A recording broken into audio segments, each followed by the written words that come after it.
أعوذ بالله من الشيطان الرجيم. بسم الله الرحمن الرحيم. الحمد لله رب العالمين بارئ الخلائق أجمعين باعث الأنبياء والمرسلين والصلاة والسلام على طه وياسين حبيب إله العالمين شفيع المذنبين أبي القاسم المصطفى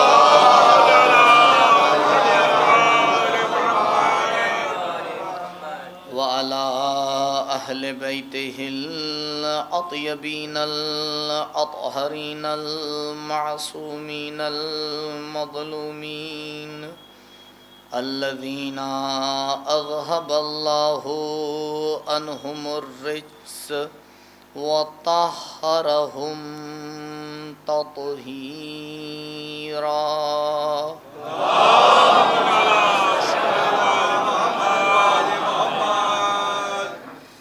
ولا سيما على الحجة الثاني عشر بقية الله المنتظر ولعنة الله على أعدائهم وقتلتهم ومنكري فضائلهم ومصائبهم أجمعين. أما بعد فقد قال رسول الله صلى الله عليه وآله وسلم: من رزقه الله حب الأئمة من أهل بيتي فقد أصاب خير الدنيا والآخرة. درود پڑھیں بر محمد.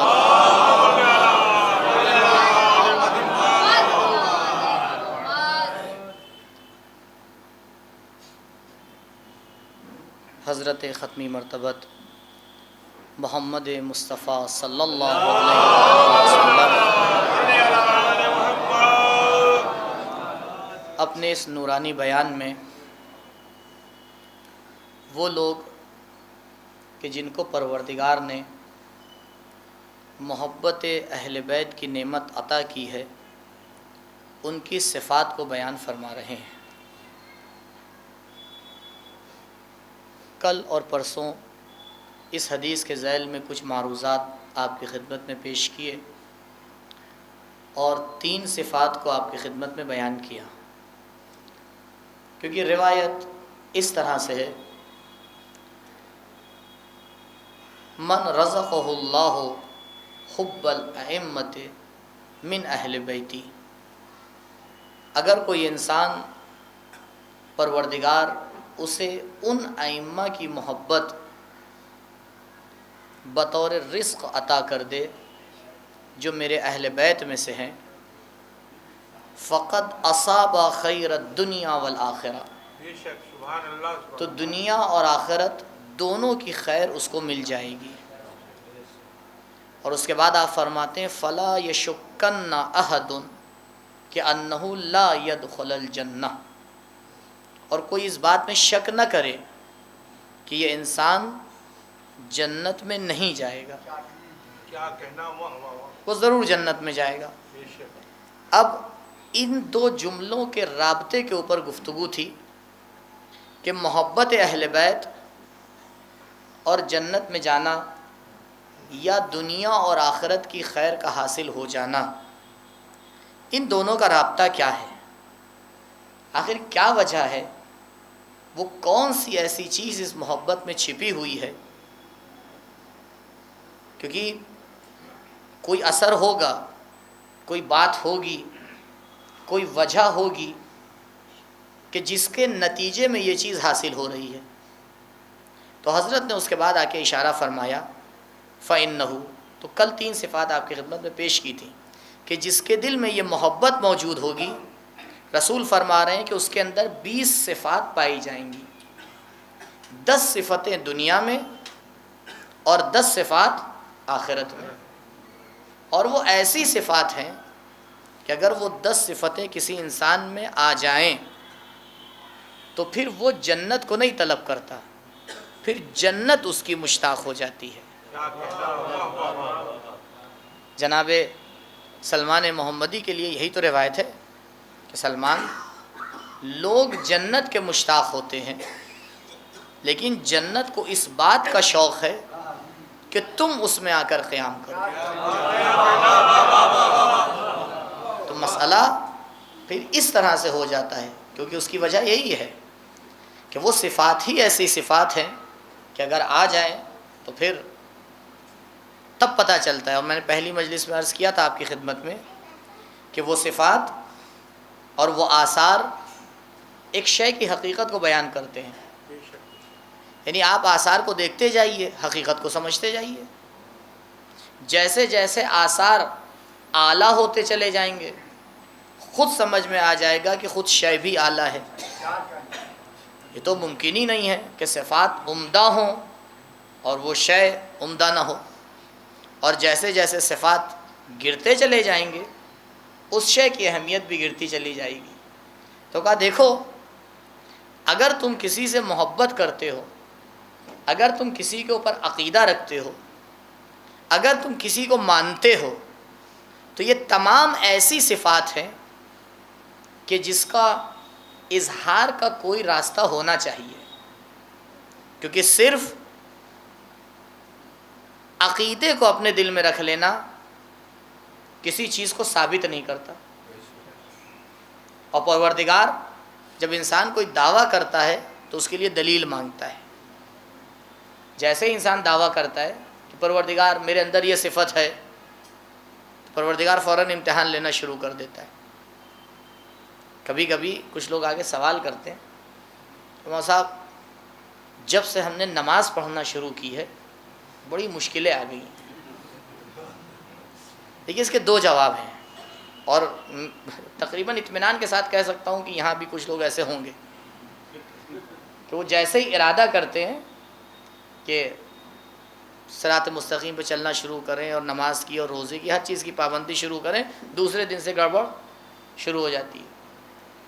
دیکھیے پہلی وجہ تو ہو سکتا ہے یہ ہو کہ یہ سب پہلے بھی ہوتا تھا لیکن سمجھ میں نہیں آتا تھا۔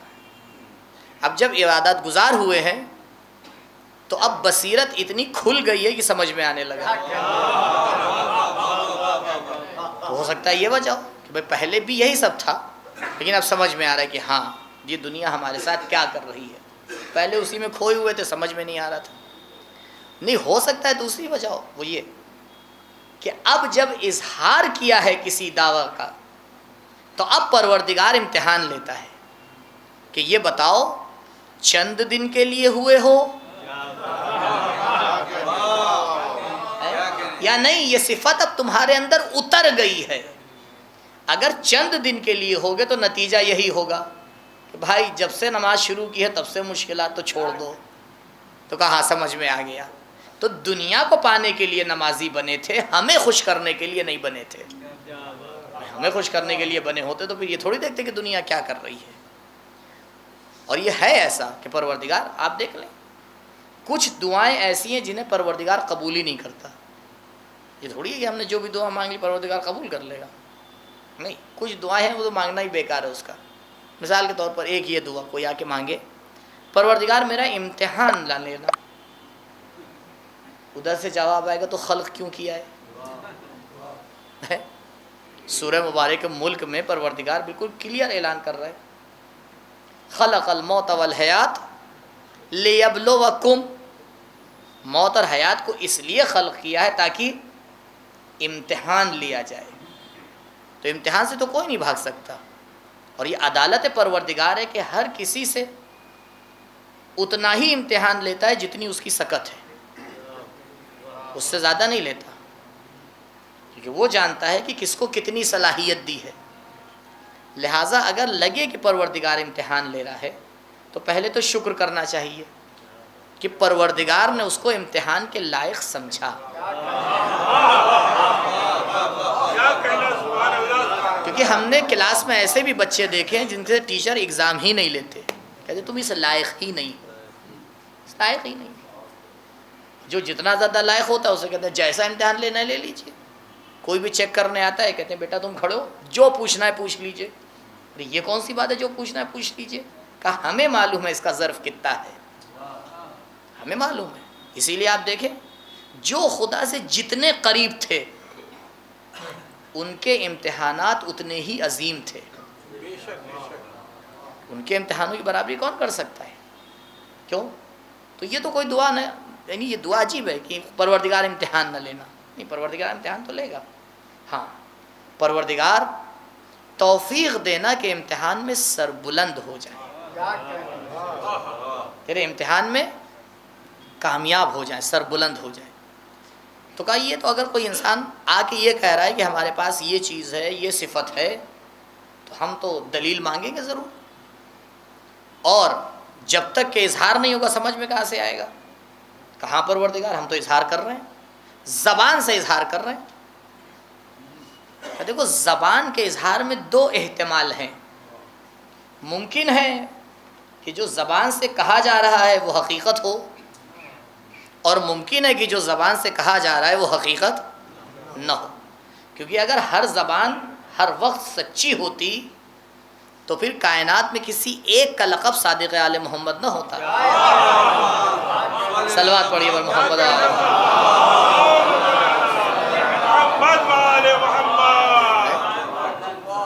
یہ تو کچھ ہی ایسی ہستیاں ہیں جو بولتی ہیں وہ عین حق اور واقعیت ہوتا ہے.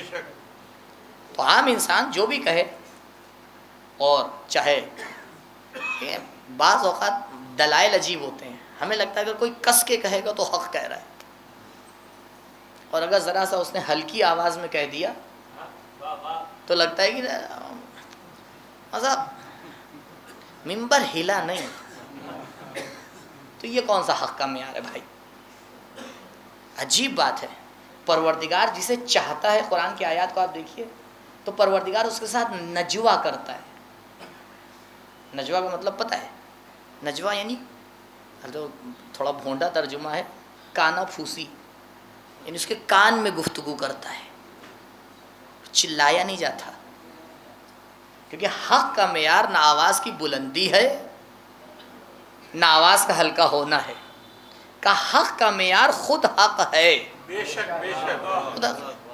تو اب دعوے تو خدا کو پتا تھا کہ کتنے لوگ کریں گے، عجیب عجیب کریں گے، تو رسول نے آگے معیار دے دیا.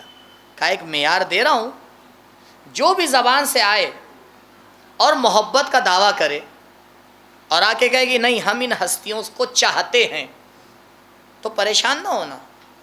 ہم میزان دے رہے ہیں، اس میزان میں تول کے دیکھ لینا، جو جتنا میزان پہ اتر جائے وہ اتنا ہمارا چاہنے والا ہے. اور خیال رکھنا، میزان کو دوسروں پر امتحان کرنے سے پہلے اپنے اوپر آزما لینا. پہلے اپنے اوپر آزما کے دیکھ لینا تاکہ تمہیں بھی یہ حق ملے کہ دوسروں کو آزماؤ. کیونکہ جب تک خود انسان نہ آزما لے کہ یہ معیارات اس کے اندر کتنے پائے جا رہے ہیں. ایک بار صلوات پڑھ کے جتنا ممکن ہے آگے آ جائیے. اللہم صلی علی محمد وآل محمد عجل فرج. صلی علی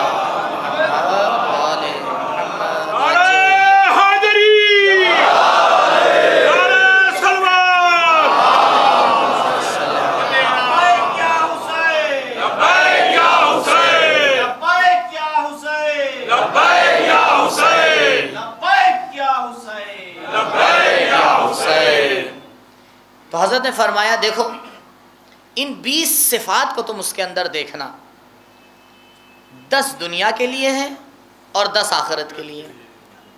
اب آخرت والی تو آخرت میں دیکھی جائیں گی، فی الحال دنیا والی صفات پوری ہو جائیں تو بڑی بات ہے.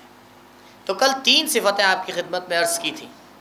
کا پہلی صفت کہ جس کو پروردگار نے اہل بیت کی محبت عطا کی ہوگی، اس کی پہلی صفت یہ ہے کہ وہ زاہد ہوگا.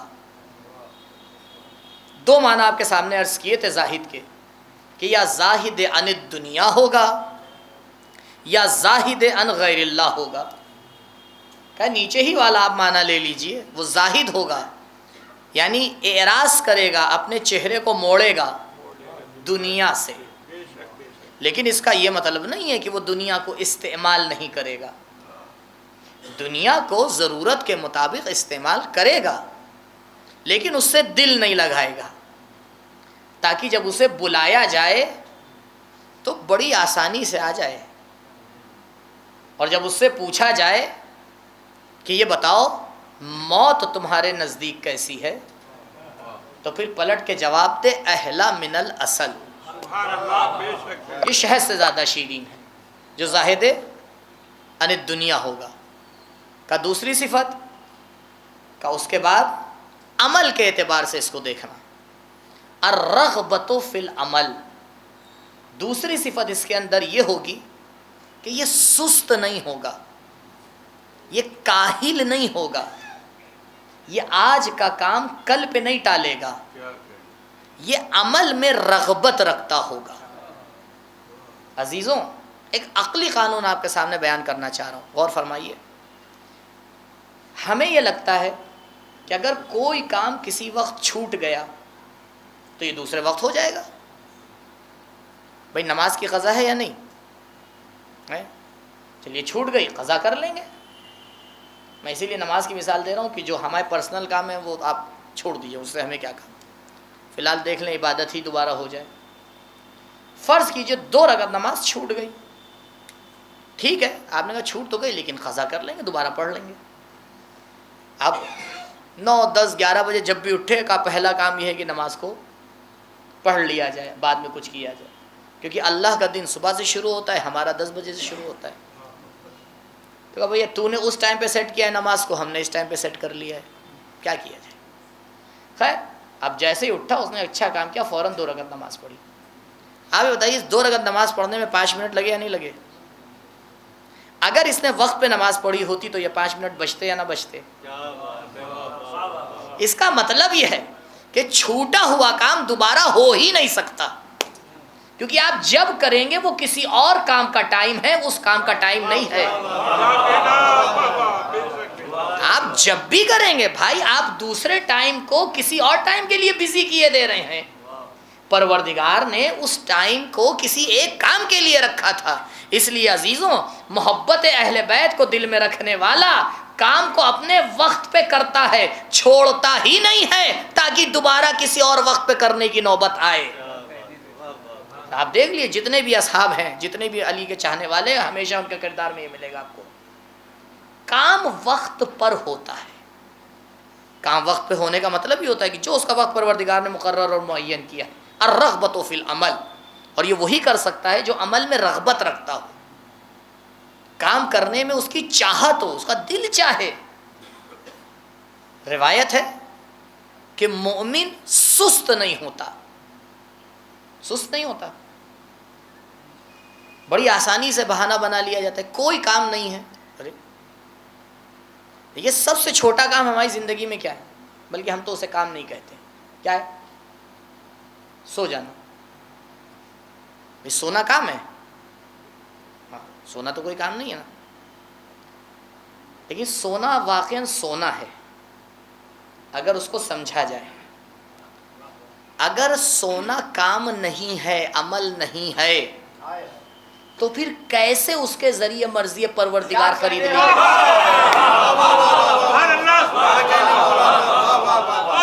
ارے قبلہ اگر یہ کچھ نہیں ہے تو کچھ نہیں کے بدلے میں مرضی نہیں ملا کرتی ہے. قربان ہو جائے ہماری جانیں اس ذات کے اوپر جس نے کائنات کو یہ سکھایا، جسے تم کچھ نہیں سمجھتے ہو، ہم اس کے ذریعے مرضی پروردگار کو خرید لیتے ہیں. اگر ہم مصلی عبادت پہ کھڑے ہو جائیں تو پتہ نہیں کیا ہو جائے گا. درود پڑھے پر محمد و آل محمد.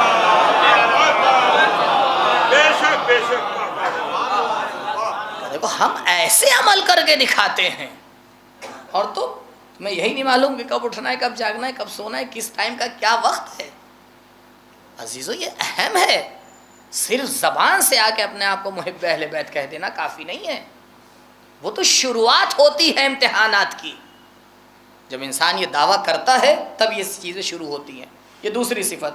پھر حضرت تیسری صفت کی طرف آتے ہیں، الورع فی الدین۔ کل اس کی طرف اشارہ کیا تھا، آپ بعض حضرات نہیں تھے اس لیے بس ایک ایک لائن وضاحت دوبارہ کر رہا ہوں۔ الورع فی الدین، دین کے بارے میں وہ پرہیزگار ہوتا ہے، بڑے احتیاط سے کام لیتا ہے، ہر چیز کو دین نہیں بنا دیتا، خصوصاً اپنے جذبات کو دین کا نام نہیں دے دیتا۔ کیوں؟ کیونکہ مشکل یہ ہوتی ہے جب انسان اپنے جذبات کو اجاگر کرنا چاہتا ہے اور چاہتا ہے دوسرے سپورٹ بھی کریں، یہ نہیں کہتا یہ میرے جذبات ہیں، پھر یہ کہتا ہے یہ دین ہے، یہ دین ہے، اور اس سے پلٹ کے پوچھو قبلہ آپ کو کہاں سے پتہ چل گیا یہ دین ہے؟ تو پھر اس کے پاس جواب نہیں ہوتا، بھئی کس عالم نے کہا ہے، کس مجتہد نے کہا ہے، کوئی دلیل ہے آپ کے پاس کہ یہ دین ہے؟ یہ سارا مسئلہ یہ ہے، دین کا لبادہ مت اڑھائیے، جو دل چاہے کیجیے، جو دل چاہے کیجیے، دین کا لبادہ نہ اڑھائیے۔ لیکن جہاں آپ نے یہ دعویٰ کیا کہ یہ میرا کام دین ہے اور پروردگار مجھے اس کی جزا دے گا، تو پھر اگر عالم نہ بولے تو وہ عالم نہیں ہے، کیونکہ عالم پرسنل زندگی کا بعد میں ذمہ دار ہے، دین کا پہلے ذمہ دار ہے۔ اگر معاشرے میں کوئی کام بنا میں دین ہوگا تو پہلے عالم اسے چیک کرے گا، بعد میں ہوگا۔ یہ نہیں ہو سکتا آپ کرتے رہیں عالم حمایت کرتا رہے۔ حمایت وہی ہوگی جہاں اہل بیت کی حمایت ہوگی، جہاں اہل بیت کی حمایت نہیں ہوگی کسی کی حمایت نہیں ہوگی۔ درود پڑھیں بر محمد و آل محمد۔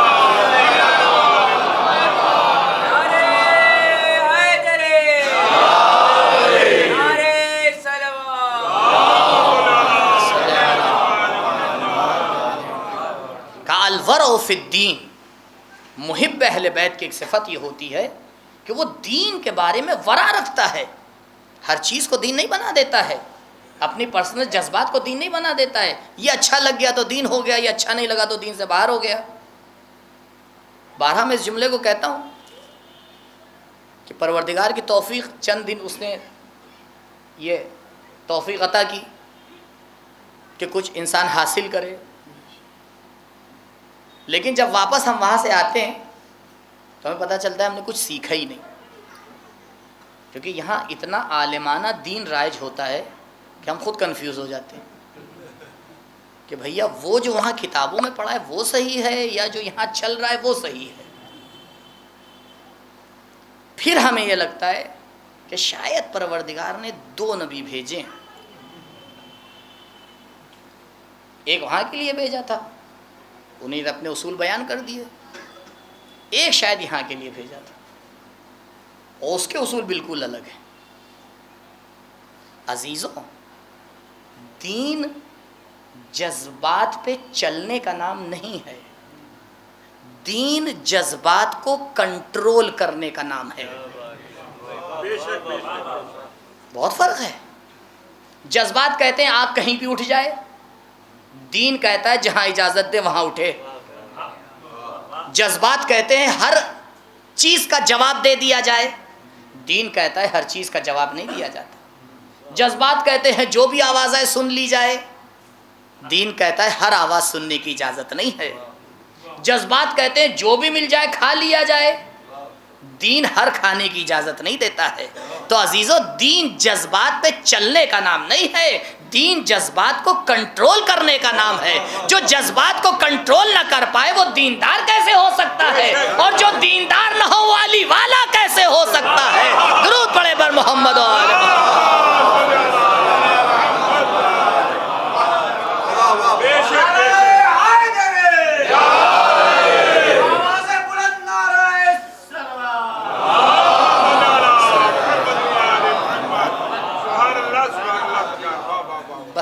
باقی صفات بیان کر دوں، نہیں تو یہاں تو مطالب بہت ہیں۔ چوتھی صفت بہت عجیب ہے۔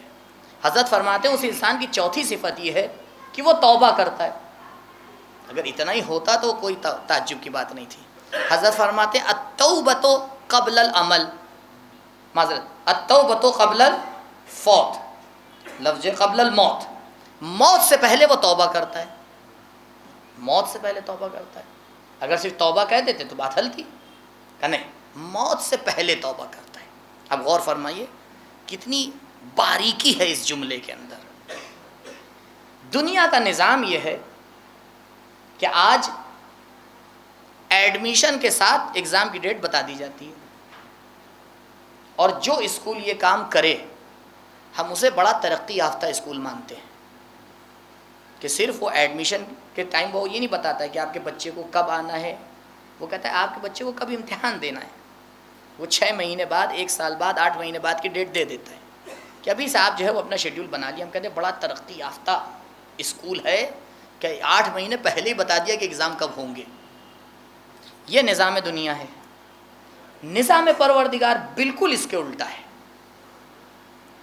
آپ دیکھیں اس نظام کا نتیجہ کیا ہوتا ہے، یہ جو دنیاوی نظام ہے اس کا نتیجہ کیا ہوتا ہے؟ اس کا نتیجہ یہ ہوتا ہے 2 مہینے میں 8 مہینے کی پڑھائی ہو جاتی ہے، نہیں ہوتی۔ 6 مہینے جوان گھومتا ہے، اور جیسے ہی ایگزام آئے اب نہ اسے کوئی مجلس کو دیکھنا ہے، نہ کہیں جانا ہے، گھر والے بھی بڑے پریشان ہیں، کیا ہوا؟ نا مجلسوں میں نظر نہیں آ رہے، بچوں کے امتحان چل رہے ہیں۔ ارے بچوں کے امتحان چل رہے ہیں تو آپ سے کیا مطلب؟ ارے نہیں، بہت خیال رکھنا ہے۔ ارے بھیا جس نے سال بھر پڑھا ہے اس کو خیال رکھنے کی کیا ضرورت؟ کوئی باہر سے تھوڑی آئے گا، اسی میں سے تو آئے گا۔ کہا رہے ہم صاحب کیسی بات کرتے ہیں، ہماری کیا پڑھائی اینڈ ٹائم پہ ہوتی ہے؟ تو لاسٹ میں وہ تیاری کر لیتا ہے، اور اسی لیے آپ دیکھیں تقریباً سبھی پاس ہو جاتے ہیں، اور جو نہیں آتے ہوتے ہیں سرکار انہیں بھی کر دیتی ہے۔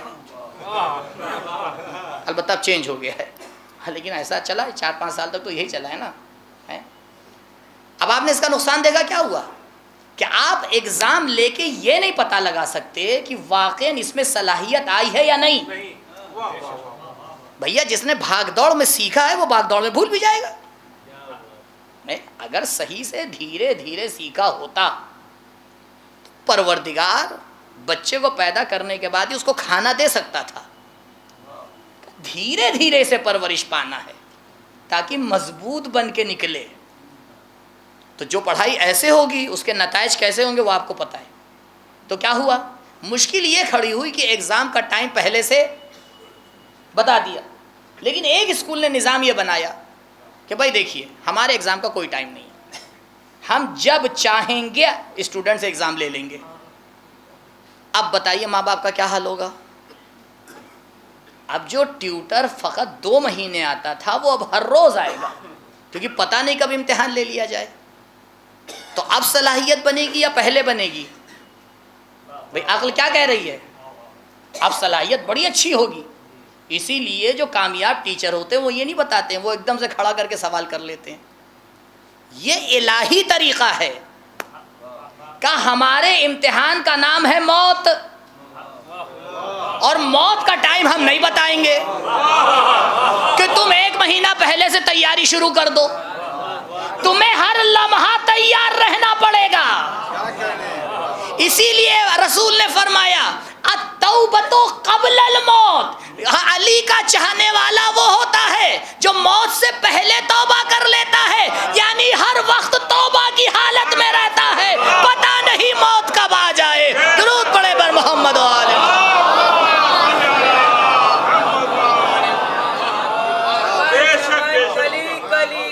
علی علی علی علی، چمن چمن کلی کلی، علی علی علی علی، پھول پھول کلی کلی، علی علی علی علی، زہرا کا شوہر، علی علی، زہرا کا شوہر، علی علی، وہ فاتح خیبر، علی علی، جبریل کا ٹیچر، علی علی، کعبے میں ولادت، علی علی، مسجد میں شہادت، علی علی، ذرا زور سے بولو، علی علی، سب مل کے بولو، علی علی، نعرہ حیدری،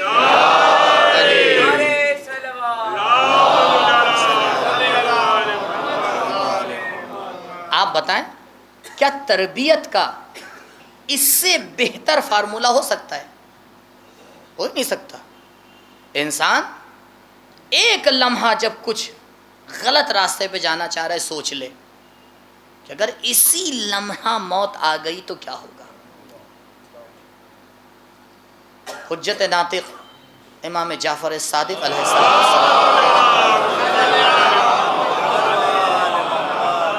آپ سے پوچھا کسی نے کہ مولا یہ بتائیے جب لوگ اس دنیا سے جاتے ہیں تو بعض کی آنکھ کھلی ہوتی ہے اور بعض کی آنکھ بند ہوتی ہے، ایسا کیوں ہوتا ہے؟ عجیب جواب دیا مولا نے. کہا دیکھو، جب حکم پروردگار ہوتا ہے کہ ملک الموت روح کو قبض کرے تو پھر اسے اتنی اجازت نہیں ہوتی کہ اگر آنکھ کھلی ہے تو بند ہو جائے اور اگر آنکھ بند ہے تو کھل جائے. اتنی بھی اجازت نہیں ہوتی ہے. عزیزوں آپ بتائیں اس سے بڑا تربیت کا فارمولہ کیا ہوگا؟ کہ ہم اپنے چاہنے والوں کو ایسا دیکھنا چاہتے ہیں. التوبۃ قبل الموت، یہ چوتھی صفت. پانچویں صفت النشاط فی قیام اللیل. اللہ اکبر. امام حسن عسکری علیہ السلام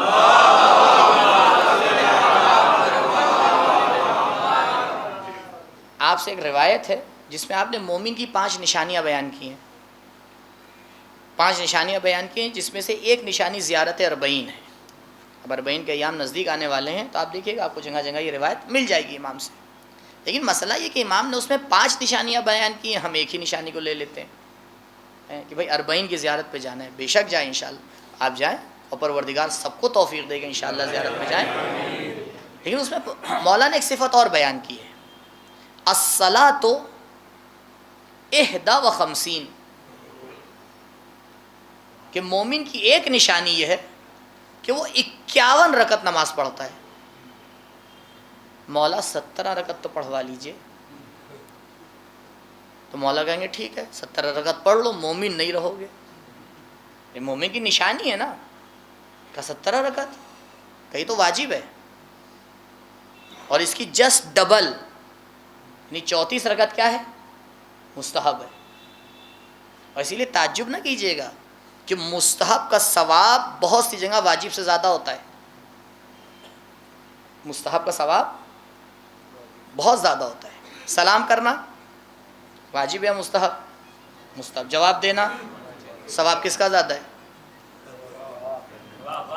ہے؟ سلام کرنے کا ہے نہیں. ایک شخص آیا امام کے پاس، مولا نے پلٹ کے پوچھا بتاؤ کتنے حج کیے ہیں؟ کہا مولا 19 حج کر چکا ہوں. اب کتنے ہی فخر سے اس نے کہا ہوگا اللہ جانے. مولا نے کہا سنو جاؤ ایک بار اور حج کرو، جب 20 ہو جائیں تب ایک زیارت حسین کا ثواب ملے گا. ایک زیارت کا ثواب ملے گا. کیوں؟ کبھی غور کیا یہ جو ہم لوگ اتنی روایات پڑھتے ہیں عزاداری کے لیے سب مستحبات ہی تو ہیں اور اسی میں ہم آگے کھو جاتے ہیں. آخر ایک مسئلہ آج تک ہم نے بیٹھ کے حل نہیں کیا. فرض کیجئے یہ بلڈنگ بن رہی تھی، گھر کبھی بن رہا تھا نا، اور اس کے بعد اسے سجایا گیا ہے.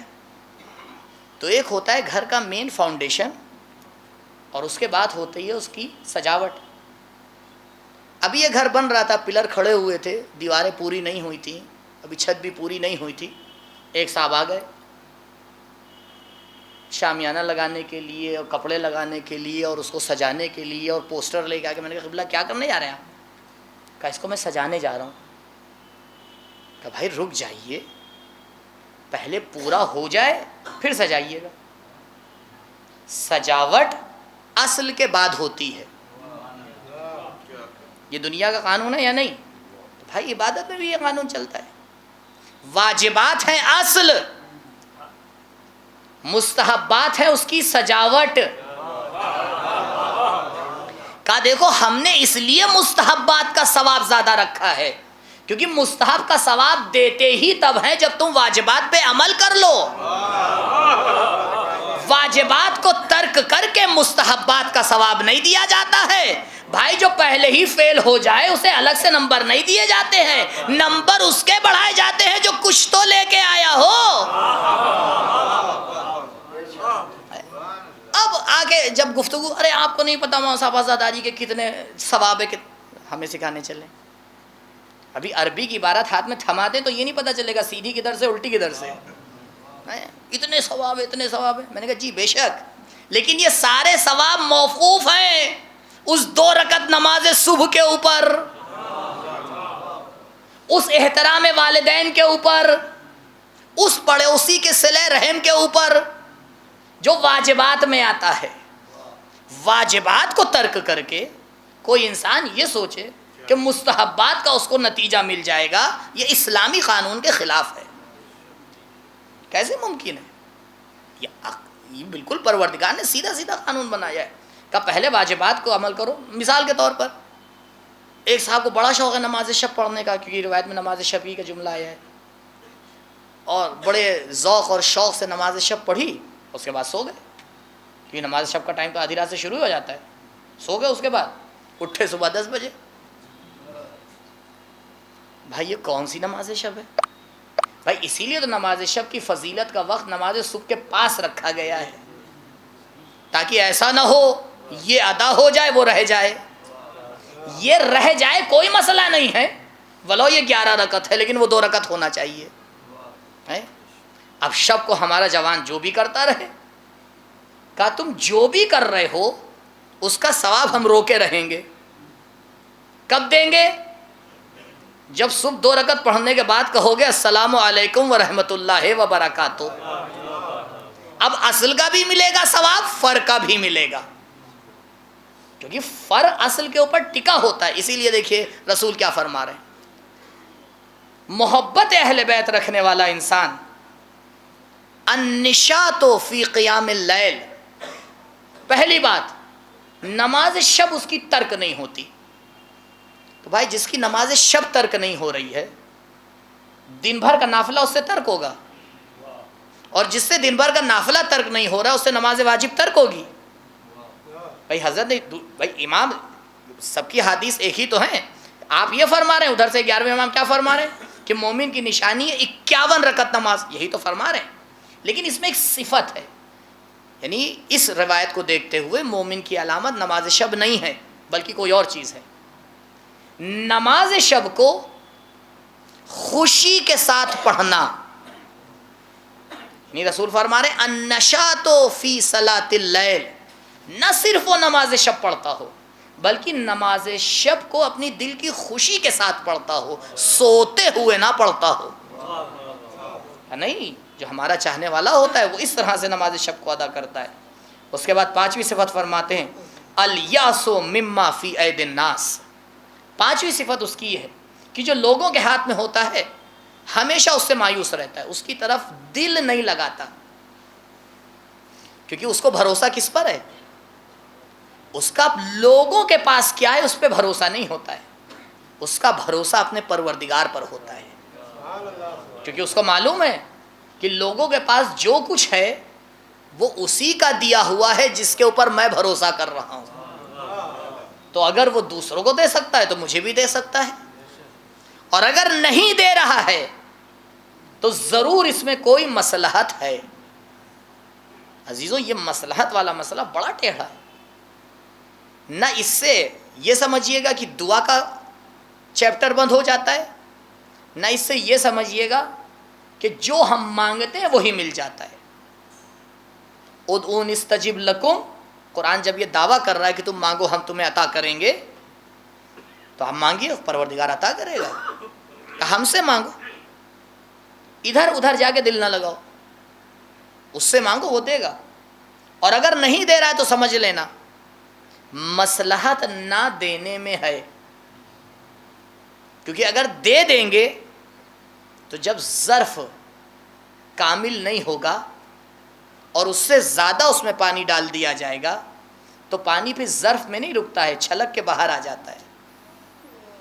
تو مانگنا تمہاری ذمہ داری ہے. یہ ذمہ داریوں کو آگے کلیئر کر لیا جائے. ہماری ذمہ داری ہے پروردگار کی بارگاہ میں مانگنا اور بار بار مانگنا، لیکن اس کی ذمہ داری ہے ہماری مصلحت کے اعتبار سے عطا کرنا. اگر وہ نہیں دے رہا ہے اس کا مطلب یہ نہیں ہے کہ نہیں دے سکتا، دے سکتا ہے، لیکن ہمارے اندر شاید اتنی صلاحیت اور ظرفیت نہیں ہے. کیونکہ اگر اور تاریخ میں مثالیں ہزاروں موجود ہیں کہ پروردگار ہر ایک کو نعمت دے کے نہیں آزماتا ہے، کچھ سے نعمت لے کے آزماتا ہے. تو معاشرے میں دونوں طرح کے انسان چاہیے، کچھ کو نعمت دوں گا، کچھ کو نہیں دوں گا، تاکہ لینے والے ہوں گے تب تو دینے والوں کا پتہ چلے گا. بھائی اگر لینے والے ہی نہیں ہیں معاشرے میں اور فقط دینے والے ہیں تو کس کو عطا کریں گے؟ تو کہا یہ دونوں کا امتحان ہو جائے گا کہ یہ صبر کتنا کرتا ہے، وہ سخاوت کتنی رکھتا ہے. صبر کتنا کرتا ہے، وہ سخاوت. اب دونوں اگر مانگیں گے تو پروردگار سے ہی مانگیں گے. تو قال الیاس مما فی ایدی الناس، جو لوگوں کے ہاتھ میں، یہ قانون ہے پروردگار کا کہ پبلک کے ہاتھ میں جو ہے. سورہ مبارکہ یوسف کی پہلے بھی ایڈریس دے چکا ہوں آپ لوگ کو، آیت نمبر 104 105 106، یہ 3-4 آیات ہیں، ایک بار جا کے اس کو دیکھ لیجئے گا. یعنی قرآن کا مطالعہ جب ہو، تلاوت قرآن کے ساتھ ذرا سا اس کا ترجمہ، تھوڑا سا اس کے اوپر غور کہ یہ قرآن ہم سے کہہ کیا رہا ہے. ان آیات میں جا کے دیکھیں کہ ایک آیت بڑی عجیب ہے، اکثر مومنوں کے بارے میں، مسلمانوں کے بارے میں نہیں، مومن کے بارے میں ارشاد ہو رہا ہے اکثر مومن مشرک ہیں. اب ایڈریس اتنا جاندار ہے کہ آپ کچھ کہہ نہیں سکتے، اور دیکھ لیجئے گا جا کے، ابھی بھی آپ کے اگر اینڈرائڈ موبائل میں ہو تو آیت نکال کے دیکھ لیجئے گا، ترجمہ بھی اس میں. تو سیدھی آیت ہے کلیئر کہ اکثر مومن کیا ہیں. ایک مثال دے کے بات کی وضاحت کروں. رات میں 2 بجے 2:30 بجے آپ کا بچہ بیمار ہو گیا، آپ کے پاس گاڑی نہیں، آپ کو لے کے جانا ہے ہاسپٹل. آپ اترے، آئے، پڑوسی کا دروازہ کھٹکھٹایا، آیا کیا بات ہے؟ کہا بھائی بچہ بیمار ہے، ہاسپٹل. ہاں فوراً اس نے اپنی گاڑی نکالی، تیار ہوا، آپ کے بچے کو لے کے ہاسپٹل پہنچا، ڈاکٹر کو دکھایا. ڈاکٹر نے دیکھا، پھر اس کے بعد ایک جملہ کہا، اگر 10 منٹ آپ لیٹ آتے تو بچہ بچتا نہیں. اب آپ بتائیں آپ کا رویہ اس انسان کے ساتھ کیسا ہوگا؟ اگر کل تک اس پڑوسی کے بارے میں کوئی غلط فہمی تھی،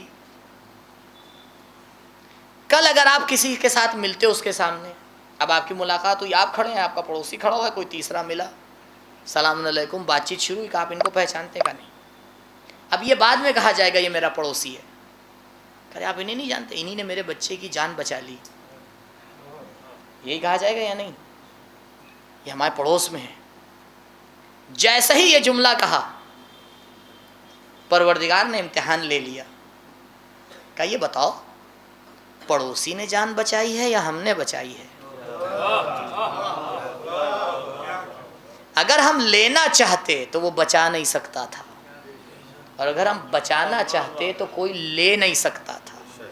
عزیزوں بڑی آسانی سے زبان پہ ایسے جملے گزر جاتے ہیں جس کے لیے پروردگار کہہ رہا ہے ظاہر میں تو ایمان ہے، لیکن اتنی اہمیت کے قائل نہیں ہو کہ سمجھ جاؤ عالمانہ جملے کون سے ہوتے ہیں، مشرکانہ جملے کون سے ہوتے ہیں. درود پڑھے بر محمد و آل محمد.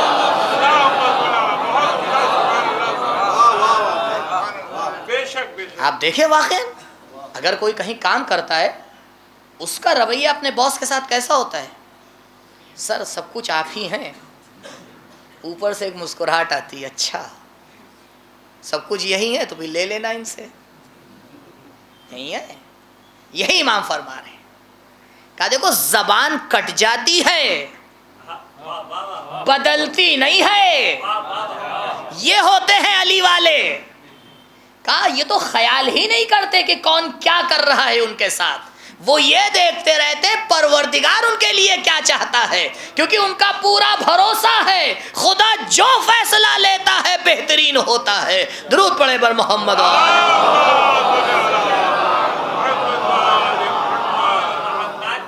کل بھی میں نے آپ کے سامنے عرض کیا تھا، آج دوبارہ اشارہ کر رہا ہوں کہ یہ صفات شاید بیان کرنے میں بڑی اچھی لگ رہی ہیں اور دیکھنے میں لگ رہا ہے کہ ہاں کچھ صفتیں سمجھ میں آ رہی ہیں، لیکن یہ صفات ایسی نہیں ہے کہ معجزہ ہو جائے ایک دن میں ہمارے اندر آ جائیں. میں خود اپنے آپ سے کہہ رہا ہوں پہلے دیکھنے کی ضرورت ہے کہ کتنی صفات ہمارے اندر آئیں۔ عزیزوں، دعوی محبت آسان ہے، امتحان محبت بڑا سخت ہوتا ہے۔ آسان نہیں ہوتا، یہ صفات ایک ایک صفت کو اپنانے کے لیے پتہ نہیں کتنا وقت لگ جائے۔ اس کے بعد فرماتے ہیں والحفظ لامر اللہ ونہیہ عز وجل، بات کی صفت اس کے اندر یہ ہوتی ہے کہ وہ جو پروردگار کا امر اور نہی ہے اس کی حفاظت کرتا ہے۔ آپ دیکھیں معاشرے میں کتنی آسانی سے یہ جملہ ہم کہہ کے نکل جاتے ہیں، ہم سے کیا مطلب، کتنی آسانی سے کہہ کے نکل جاتے ہیں، اور اس کا نتیجہ کیا ہوتا ہے؟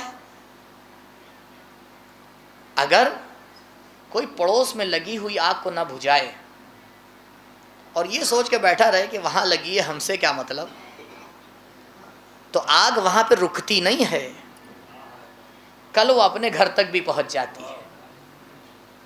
امام حسین علیہ السلام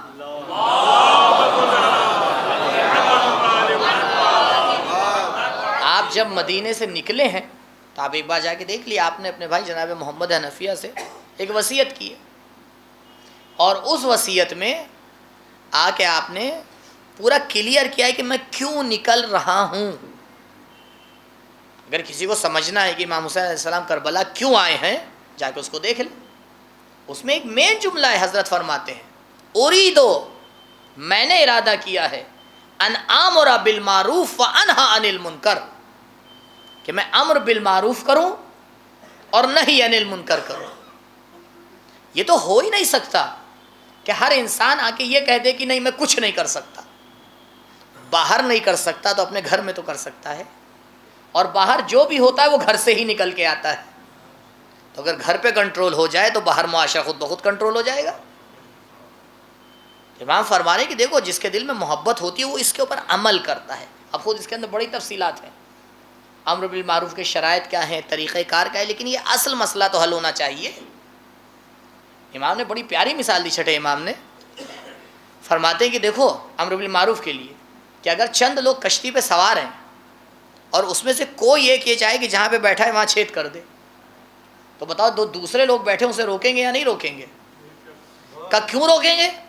کہا مولا اس لیے روکیں گے کہ اگر اس نے چھید کر دیا تو سب ڈوبیں گے۔ کہا معاشرے کی برائی ایسا ہی ہوتی ہے، اگر ایک کو نہیں روکو گے تو وہ سب کو لے کے ڈوب جائے گی۔ اگر ایک کو نہیں روکا تو یہ کل سب کو لے کے ڈوب جائے گی۔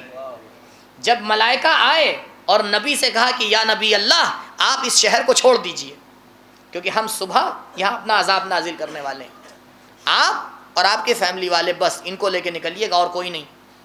تو نبی نے کہا بھئی کچھ ہیں میرے چاہنے والے، ان کو بھی تو لیتا جاؤں۔ کہا نہیں، ان کو اجازت نہیں ہے لے جانے کی۔ کہا کیوں؟ کہا ان پر بھی عذاب ہوگا، ان پر بھی عذاب ہوگا۔ کہا کیوں؟ کہا کیونکہ جب معاشرے میں برائی پھیلی تو انہی نے روکا نہیں، یہ خاموش رہے، لہٰذا ان پر بھی عذاب ہوگا، فقط آپ اور آپ کے جو اصل گھر والے ان کو لے کے باہر نکلیے۔ عزیزوں ضروری نہیں ہے کہ عذاب پروردگار بول کر آئے، بعض چیزیں آ جاتی ہیں معاشرے میں جو واقعاً عذاب پروردگار ہیں بغیر بولے۔ اب یہاں اس سے زیادہ میں مثال نہیں دے سکتا ہوں کیونکہ کل آپ یہ اٹھا کے تو فوراً یوٹیوب پہ ڈال دیں گے، کیونکہ ہمیں ابھی اتنی بھی سمجھ نہیں ہے کہ کون سی چیز میڈیا کے لیے پڑھی جاتی ہے، کون سی چیز اپنے لیے پڑھی جاتی ہے۔ ہر چیز میڈیا کے اوپر، یہ کون سا امر بالمعروف ہے بھائی؟ تو اسی وجہ سے ہو جاتا ہے کہ مولانا کچھ پڑھیے ہی مت، تو جب پڑھیے مت تو کیا پڑھیے پھر ادھر کی ادھر اور ادھر کی ادھر، اور سبحان اللہ کیونکہ کوئی بھی سن لے تو کچھ کہے نا۔ تو بھائی دو میں سے ایک کو قربان ہونا پڑے گا، یا ہم قربان ہوں یا معاشرہ قربان ہو، یا ہم بول کے ہم اپنے آپ کو قربان کر لیں یا معاشرے کو قربان ہونے دیں۔ تو کہا ایک قربان ہو جائے بہتر ہے، آپ سن لیجئے بعد میں چاہے جو ہونا ہو۔ نہیں ایسا ہے اس کو سمجھیے۔ میں مثال نہیں دینا چاہ رہا ہوں، جبکہ میرے اس وقت ذہن میں کم سے کم 3-4 بہت پیاری مثالیں ہیں، لیکن بس مجبوری ہے، چھوڑیے۔ صلوات پڑھی پر محمد۔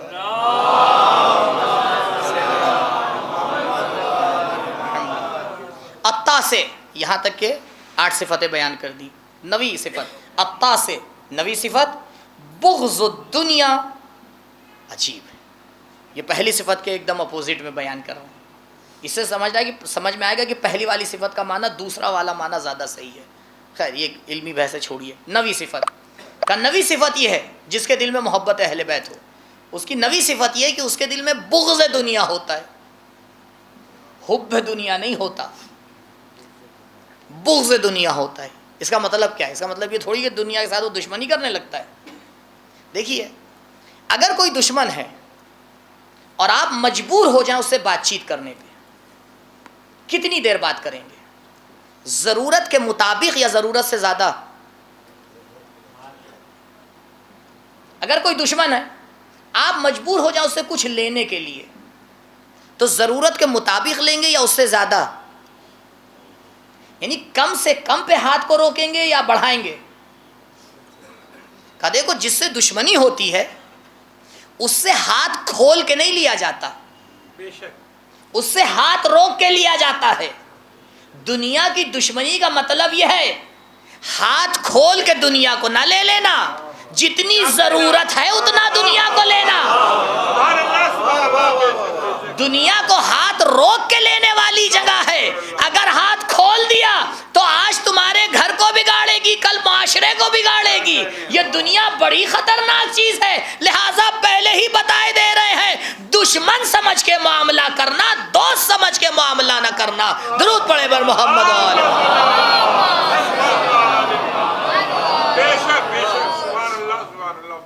دوست سمجھ کے معاملہ مت کرنا بلکہ دشمن سمجھ کے دنیا کے ساتھ معاملہ کرنا. کم سے کم پہ راضی ہو جانا, کم سے کم پہ راضی ہو جانا اپنے لیے. ہاں دوسروں کے لیے تو جو مسائل ہیں وہ اپنی جگہ پہ موجود ہیں. آخری صفت العاشرہ, یہ آخری صفت 90 کا نتیجہ ہے. العاشرہ السخا, جو اہل بیت کی محبت دل میں لیے ہوتا ہے وہ سخاوت مند ہوتا ہے, وہ سخی ہوتا ہے. کیوں سخی ہوتا ہے؟ کیونکہ اس کے دل میں دنیا کی محبت ہے ہی نہیں. جب دنیا کی محبت ہے ہی نہیں, اب یہیں پر ایک بات آپ کی خدمت میں عرض کریں, جب ہے ہی نہیں تو بڑا مسئلہ ہے. کیونکہ دیکھیے مال و دولت کو لے کر, یہ پچھلے نہیں اس سے پہلے والے سال میں نے یہیں پہ پڑھا تھا اس بات کو,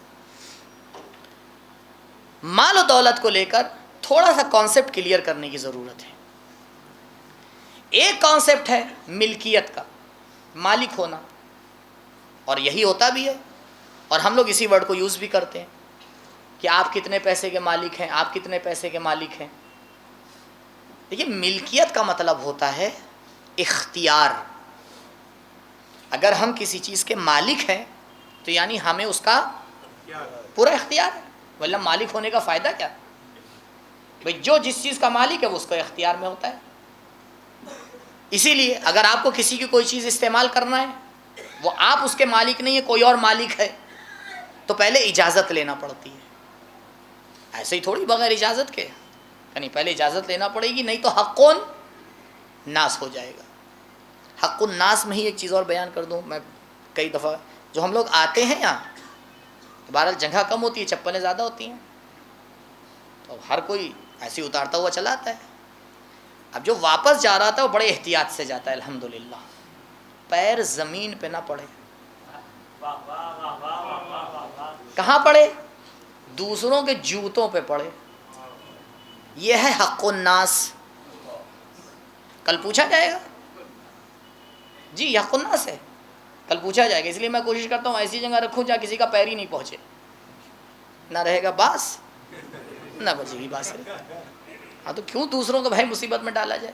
لیکن ہمیں سوچنا چاہیے, حق نہیں ہے کہ ہم کسی کی چپل کے اوپر ایسے ہی پیر رکھا نکل گئے.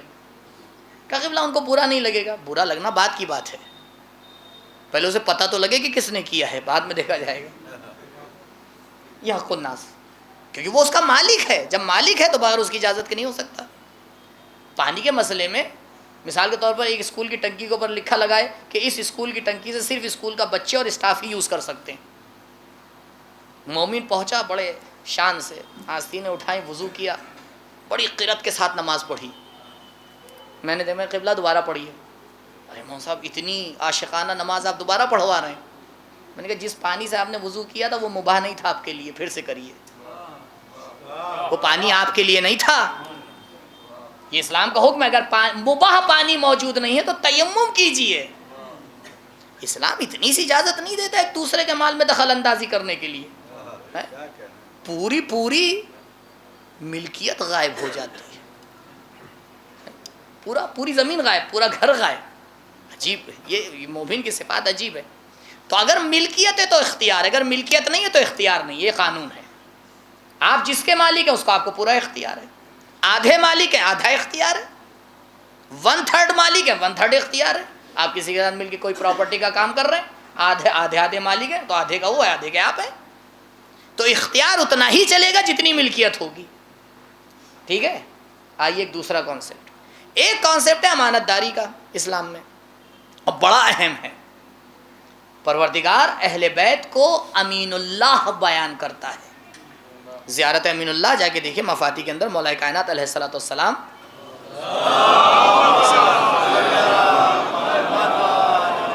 کہ 6 زیارات ہیں, اس میں سے ایک زیارت ظاہراً 4 نمبر کی مفاتی میں زیارت امین اللہ ہے. السلام علیک یا امین اللہ فی خلقہ, سلام ہو آپ کے اوپر کہ آپ اللہ کے امین ہیں زمین پر. کیونکہ پروردگار ہر ایک کو امانت حوالے نہیں کرتا ہے, دیکھ کے دیتا ہے کتنا امانت دار ہے. اسی لیے پہلے اپنے رسول سے امانت داری کا نعرہ لگوا لیا, پھر کہا اب آپ اعلان کیجئے کہ آپ نبی ہیں. پہلے امانت داری, آپ دیکھیے مشہور تھا یا نہیں. مکے کے حالات سے آپ واقف ہیں نا. میں وقت ختم ہو گیا ہے, بس اسی لیے اس بات کو پورا کر رہا ہوں. اچھا, امانت داری میں ایک پرابلم ہے, وہ یہ امانت داری میں اختیار نہیں ہوتا. بالکل ملکیت کے اپوزٹ ہے.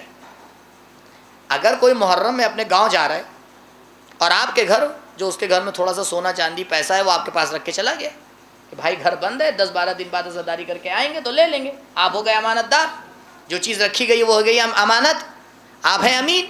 اور وہ رکھوا کے گیا ہے, اور اس نے وہاں سے جا کے فون کیا کہ بھائی جو آپ پاس امانت رکھوائی اس میں سے اتنے روپے فلاں صاحب آئیں گے, نشانی دیں گے, دے دیجئے گا. ہم نے کہا میں تو نہیں دوں گا. کیوں بھائی؟ کہ نہیں مرضی. تو ایسے انسان کو امین کہا جائے گا؟ امین کا امانت میں کوئی اختیار نہیں ہوتا, کیونکہ یہ امین ہے, مالک نہیں ہے. مالک ہوتا تو جو دل چاہے کرتا. کیونکہ امانت دار ہے لہذا انتظار کرے گا کہ مالک کیا کہہ رہا ہے. مالک جب واپس مانگے گا دے دے گا, جب بڑھا دے گا لے لے گا, جہاں خرچ کرنے کو کہے گا کر دے گا. اچھا یہ بتائیے, جب امین مالک کے کہنے پہ امانت میں تصرف کرتا ہے تو اس کو درد ہوتا ہے. مثال کے طور پر جس نے امانت رکھوائی ہے وہ آ کے کہ یہ سارا پیسہ میرا لے جا کے آپ گومتی میں پھینک دیجئے. ٹھیک ہے بھائی, آپ کا مال ہے, مجھ سے کیا مطلب ہے, میں تو امانت دار تھا, جائیے میں نے پھینک دیا. اس کے دل میں درد ہوگا؟ نہیں ہوگا. کیوں؟ کیونکہ یہ مالک نہیں ہے. یہ کیا ہے؟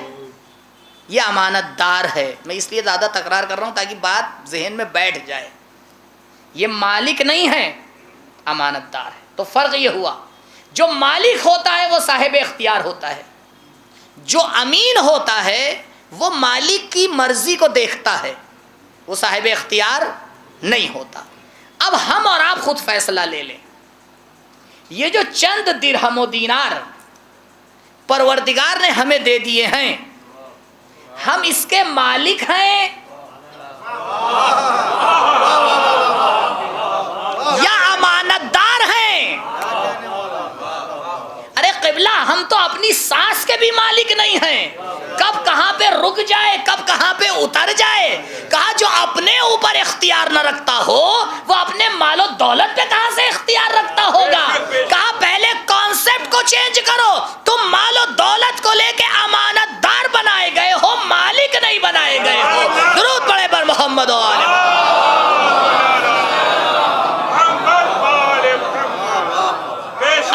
کیونکہ امانت دار بنائے گئے ہو لہٰذا خود سے مال و دولت میں تصرف نہیں کرو گے. پہلے مرضی پروردگار کو دیکھو گے. جہاں خدا اجازت دے گا وہاں خرچ کرو گے, جہاں اجازت نہیں دے گا وہاں خرچ نہیں کرو گے. جب خمس دو گے تو شکر پروردگار کرو گے. تمہارے دل میں لرزہ نہیں آئے گا بلکہ کہو گے پروردگار تیرا شکر, امانت واپس لے لی. آمین کتنے سکون میں آ جاتا ہے اگر امانت واپس لے لی جائے. ہاں بھائی لے جائیے, بڑا ٹینشن تھا, ہمیں کب سے رکھی ہوئی تھی, بار بار جو ہے وہ خیال رکھنا پڑ رہا تھا, لے جائیے. تو پھر دیکھیے کتنا کانسیپٹ بدل جاتا ہے. اگر انسان سمجھ لے امانت دار ہے تو پھر خود سے لے جا کے پہنچاتا ہے, اور اگر مالک ہوتا ہے تب تو پھر پتہ نہیں آپ لوگ نے اسلام میں کیا بنا رکھا ہے. ہم نے بنا رکھا ہے. ہم نے کیوں بنا رکھا ہے؟ ہمیں کون سا اختیار ہے؟ کیونکہ مجتہدین دین بتاتے ہیں, بناتے نہیں ہیں. جو اہل بیت نے کہہ دیا اس کو بتا دیتے. تو حضرت فرما رہے آخری صفت جو اہل بیت کی چاہت اپنے دل میں رکھتا ہے, دنیا کی جو 10 صفات تھیں اس میں آخری وہ سخاوت مند ہوتا ہے. تو جب تک کہ وہ امانت دار نہیں بنے گا سخاوت مند کیسے بنے گا؟ کیونکہ وہ آ کے ایک جملہ کہے گا, پروردگار یہ جو مال و دولت میرے پاس ہے یہ تیری امانت ہے, آج مجھے ضرورت نہیں ہے کسی اور کو ضرورت ہے. وہ معاشرے کو پھر ایک سمجھتا ہے, پھر مسائل بڑے آسان ہو جاتے ہیں. پھر وہ ایسی جگہ سے مال و دولت حاصل نہیں کرتا جہاں خدا کی مرضی نہ ہو. کب بھوکا رہ لیں گے لیکن ایسی جگہ سے مال و دولت حاصل نہیں کریں گے جہاں مرضی پروردگار نہ. اب آپ عزیزوں بتائیے کہ جو زاہد ہو, عمل میں چالاک ہو, بالکل صحیح سے عمل کرتا ہو, چالاکی مطلب وہ نہیں ہے جو یعنی بالکل صحیح سے عمل کرتا ہو, سستی نہ کرتا ہو, جو سخاوت مند ہو, جو نماز شب کو بڑی خوشی سے پڑھتا ہو, جس میں یہ 10 صفات آ جائیں, وہ جنت میں نہیں جائے گا تو کہاں جائے گا؟ بھئی یہی تو روایت کا نتیجہ ہے. روایت یہی کہہ رہی ہے کہ دیکھو اگر محب علی کو پہچاننا ہے تو زبانی دعووں سے نہ پہچاننا, ان صفات کے ذریعے سے پہچاننا. جس میں صفات زیادہ پائی جائیں گی وہ اہل بیت سے زیادہ نزدیک ہو جائے گا. درود پڑھے بر محمد.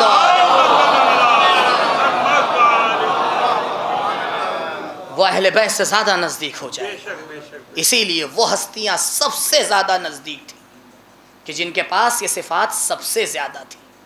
راوی کہتا ہے کہ شب عاشور جب میں نے اصحاب حسینی کے خیمے کا نظارہ کیا تو لہم دوی کا دوی النحل, ان کے خیمے سے اس طرح عبادت کی آواز آ رہی تھی جیسے ایک مدھو مکھی اپنے چھتے کے چکر لگاتی ہے.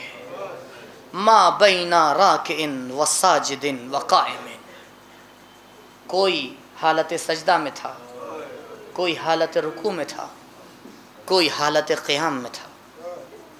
جب امام نے کہا کہ جاؤ ایک رات کی مہلت لے لو, تو حضرت نے کیا کہا تھا, انہیں بتا دینا انی احب الصلاۃ و تلاوت القرآن.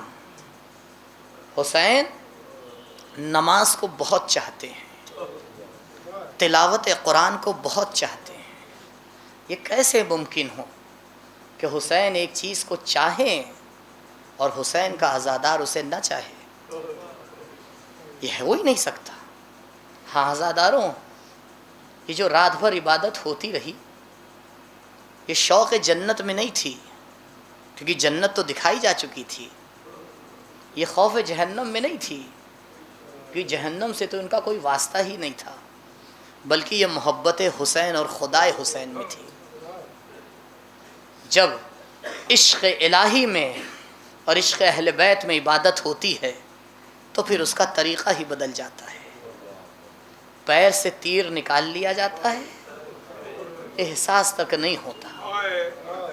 عزیزوں اہل بیت ہم سے اس طرح کا عمل چاہتے ہیں, یہ ہمیں ماننا پڑے گا, سمجھنا پڑے گا. اگر کربلا سے یہ درس نہ لیا تو صرف ایک رسم ہو کے رہ جائے گی, پھر وہ پیغام نہیں پہنچ سکتا کہ جس کو پہنچانے کے لیے ایک شش ماہے کو بھی شہید کر دیا گیا. اگر صرف میدان میں جانے والے شہید ہوتے تو شاید دنیا یہ کہہ کے چپ ہو جاتی کہ جنگ تھی, جنگ میں شہید ہو گئے. لیکن حسین نے ایک ایسا معیار قائم کر دیا کہ یہ کوئی کہہ نہیں سکتا کہ کربلا ایک جنگ تھی. نہیں, کربلا حسین کی مظلومیت کی نشانی تھی۔ جب آواز استغاثہ بلند کی تو ایک مرتبہ خیمے میں کہرام مچ گیا۔ امام واپس آئے کیونکہ امام الوداع کر کے جا چکے تھے۔ امام واپس آئے اور آنے کے بعد ایک مرتبہ سوال کیا، بہن زینب یہ خیمے میں کہرام کیوں ہے؟ ابھی حسین زندہ ہے۔ یعنی مولا جانتے تھے کہ حسین زندہ ہے، یعنی سیدانیوں کو اطمینان ہے، سب کچھ قربان کیا جا رہا ہے تاکہ امام زندہ رہے۔ بھیا علی اصغر نے اپنے آپ کو جھولے سے گرا دیا۔ اللہ اکبر۔ حسین نے اپنے ہاتھوں پہ لیا اور لے کے میدان کی طرف چلے۔ مقتل کہتا ہے کہ حسین نے گرمی کی وجہ سے علی اصغر کے اوپر اپنی ردا کا سایہ کر دیا۔ ہاں آزادارو، شاید دشمن کچھ اور سوچنے لگے، بس ابھی آپ ذہن میں رکھیے گا کہ حسین جب علی اصغر علیہ السلام کو لے کے جا رہے ہیں تو ردا کا سایہ ہے تاکہ دھوپ سے یہ پھول جیسا چہرہ کہیں کملا نہ جائے۔ ایک مرتبہ سوال آپ کرتے ہیں، وہ ہوتا ہے جو تاریخ لکھ رہی ہے۔ شہادت علی اصغر کے بعد حسین واپس آتے ہیں۔ حسین صبح سے کیا کر رہے ہیں؟ ارے جنازوں پہ جنازہ اٹھایا ہے۔ کبھی علی اکبر کو لے کے آئے ہیں، کبھی قاسم کو لے کے آئے ہیں، کبھی اون و محمد کو لے کے آئے ہیں، ارے کبھی عباس کے بازو لے کے آئے ہیں، لیکن ہم نے مقتل میں نہیں دیکھا کہ حسین کسی کو لے کے آئے ہو، ٹھہرے ہو، قدم پیچھے ہٹائے ہو۔ ہاں بچوں کو پکارا تھا، اے بنی ہاشم کے بچوں مدد کے لیے آؤ، لیکن قدم رکے نہیں تھے۔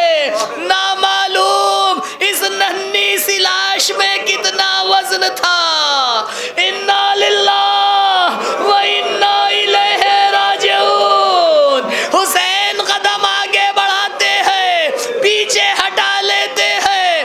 ایک مرتبہ در خیمہ پہ پہنچے، آواز دی رباب اپنی امانت کو لے جاؤ۔ اس سے پہلے کہ ماں آتی، ایک بچی در خیمہ پہ پہنچی، بابا بھیا کو سیراب کر دیا۔ سکینہ پیاسی رہ گئی، بس یہ سننا تھا شہنشاہ کربلا سرزمین کربلا پہ بیٹھے۔ ابا کا دامن پلٹا، بہن نے بھائی کو دیکھا، ماں نے آواز دی، یا بنیا امثلو کا ینہر، اے میرے لال کیا تجھ جیسے بھی نہر کیے جاتے ہیں۔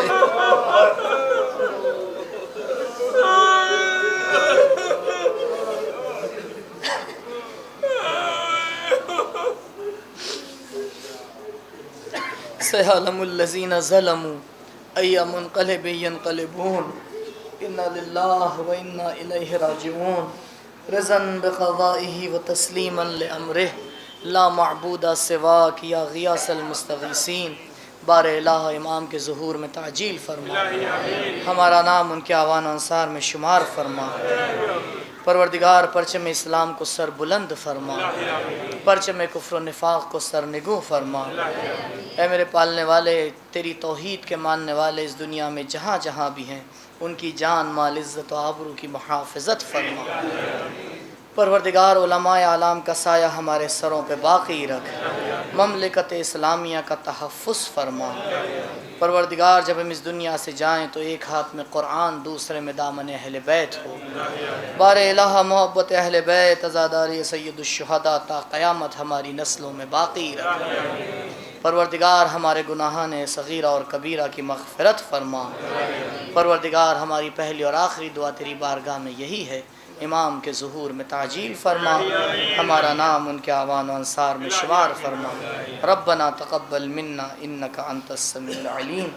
ایک مرتبہ سورہ حمد اور 3 مرتبہ سورہ اخلاص کی تلاوت فرما کر جملہ مومنین و مومنات، خصوصاً مرحوم سید حسن، مرحوم سید منظور احمد، سید تنویر احمد اور سید منظور احمد شاید نام 2 بار لکھ دیا گیا، ابن منظور احمد، ان سب کی روح کو ایصال فرما دیں۔